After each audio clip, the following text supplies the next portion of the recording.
আসসালামু আলাইকুম এভরিওয়ান, কেমন আছেন? আশা করি ভালো আছেন। আমি আজকে তৈরি করে দেখাবো মাংস ভাজা। সেজন্য এখানে আমি 250 গ্রাম পরিমাণে মাংস নিয়েছি। মাংসটাকে ধুয়ে পরিষ্কার করে নিয়েছি, একটু কেটে নিয়েছি, মোটাও না এবং পাতলাও না, মাঝারি সাইজ করে আমি কেটে নিয়েছি। এখন এর ভিতরে দিয়ে দিব 1 টেবিল চামচ টক দই, 1 টেবিল চামচ ভিনেগার, 1 টেবিল চামচ সয়া সস,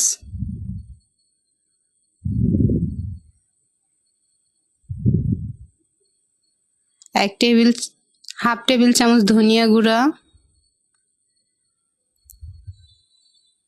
1/2 টেবিল চামচ জিরা গুঁড়া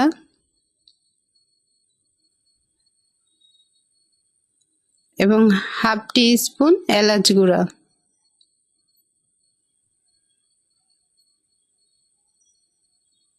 দিয়ে দিব 1 টেবিল চামচ মরিচ গুঁড়া,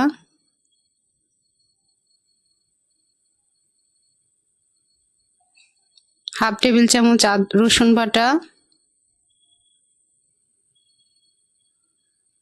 1/2 টেবিল চামচ আদা বাটা,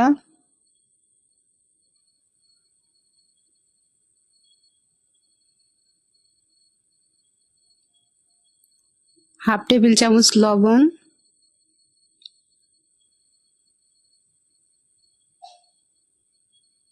সামান্য হলুদ,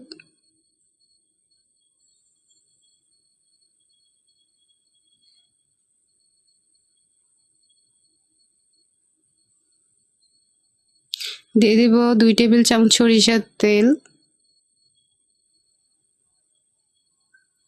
1/2 টেবিল চামচ লেবুর রস। সবগুলো উপকরণ আমার দেওয়া হয়ে গেছে। এখন হাত দিয়ে এটাকে সুন্দরভাবে আমি মেখে নিব,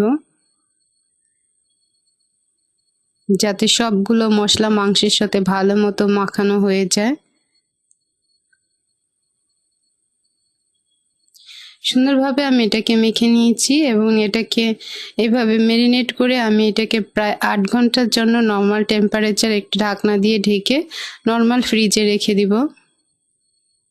চাইলে আপনারা আরো বেশিক্ষণও রাখতে পারেন।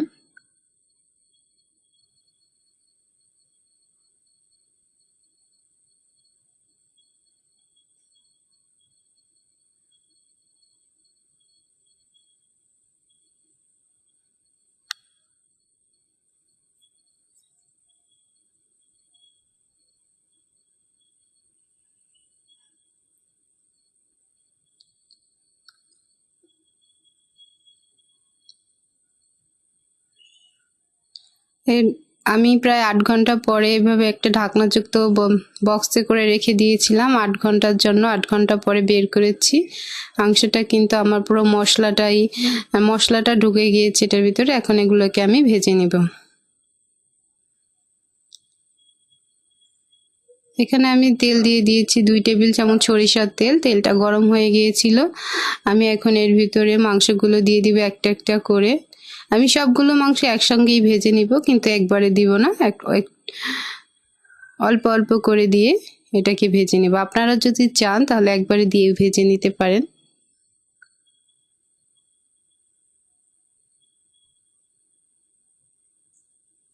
এভাবে করে কিছুটা মাংস আমি প্রথমে দিয়ে দিব এবং 1 মিনিট পরে আরো কিছু বাকি যেগুলো আছে সবগুলো দিয়ে দিব।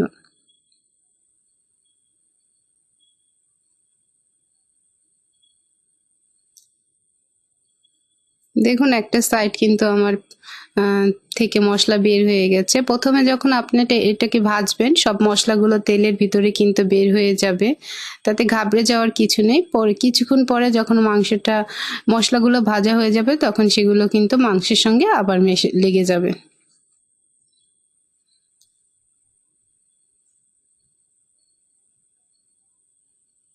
এখন বাকি যে মাংসগুলো আছে ওগুলাও আমি এর ভিতরে দিয়ে দিব।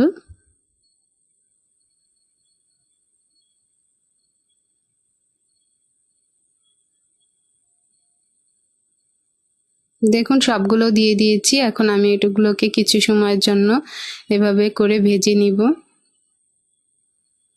দেখুন সবগুলো মশলা কিন্তু আমার তেলের ভিতর বের হয়ে গেছে।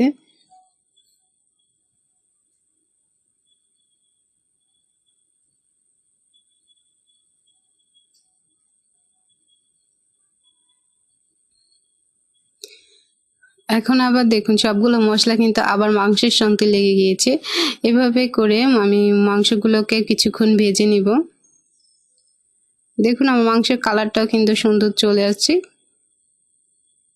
ব্রাউন করে আমি এগুলোকে ভেজে নিব। দেখুন একটা সাইড কিন্তু আমার সুন্দরভাবে হয়ে গেছে, আরো কিছুক্ষণ আমি এটাকে ভেজে নিলে আমার মাংস ভাজাটা হয়ে যাবে।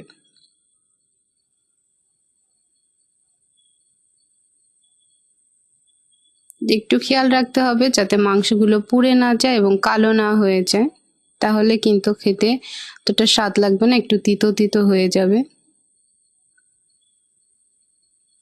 দেখুন মাংসগুলো আমার সুন্দরভাবে ভাজা হয়ে গেলে এগুলো এখন সার্ভ করে আপনাদেরকে দেখাবো।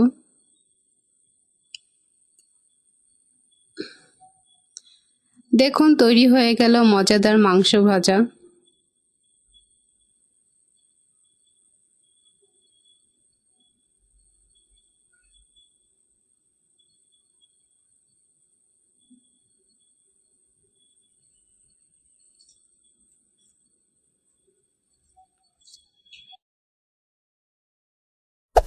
Hey there.